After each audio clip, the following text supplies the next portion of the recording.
40 வயசுக்குள்ள இருக்கிறவங்க மட்டும்தான் விஜய்க்கு ஓட்டு போடுவாங்களாம். 50 வயசுக்குள்ள இருக்கிறவங்க மட்டும்தான் இந்த விஜய்க்கு போனா போதுன்னு ஓட்டு போடுவாங்களாம். இந்த 40 வயசுக்குள்ள இருக்கிறாங்களா அந்த ஓட்டர்ஸ் அவங்களாம் ரொம்ப கம்மியா. ஆனா இந்த 50லேருந்து 80 வயசு வரைக்கும் இருக்கிறாங்களே அந்த ஓட்டர்ஸ் ரொம்ப ஜாஸ்தியா. ஆனா அவங்க யாரும் விஜய்க்கு ஓட்டு போட மாட்டாங்களாம். இப்படி பில்டப் மேல பில்டப் ஓங்கி மண்டையில நறுக்குன்னு குத்துற மாதிரி நம்ம எலெக்ஷன் கமிஷன் ஒரு டீடைல்டு ரிப்போர்ட் ஒன்று வெளியிட்டு இருக்கிறாங்க. அதுல 40 வயசுக்குள்ள இருக்கிற அந்த ஓட்டர்ஸ் 2,37,00,000 சொச்சமா. அதுல 50 வயசுக்குள்ள இருக்கிறவங்களையும் உள்ள சேர்த்துக்கிட்டீங்கன்னா 3,65,00,000 சொச்சமா. அந்த 3,65,00,000 சொச்சத்துல 50 வயசுக்குள்ள இருக்கிற நம்மளோட அக்கா தங்கச்சிங்க மட்டும் எவ்வளவு தெரியுமா? 1,77,00,000 சொச்சமா.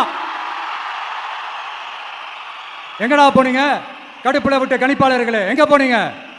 சும்மா டர்னா டர்தான்.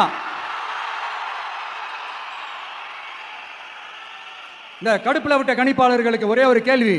இந்த 60 வயசு மேல இருக்கிறவங்க, இந்த 70-80 வயசுல இருக்கிற என்னுடைய அம்மா பாட்டி அப்பா தாத்தா இவங்க எல்லாரும் நம்ம வீட்டு புள்ள விஜய் நம்ம வீட்டு புள்ள விஜி அப்படின்னு சொல்றதெல்லாம் உங்க காதுல விழலையோ? இந்த உண்மையெல்லாம் வெளியில சொல்லிடாதன்ட்டு 2 பேரும் நல்லா கவனிச்சு அமிச்சாங்களோ?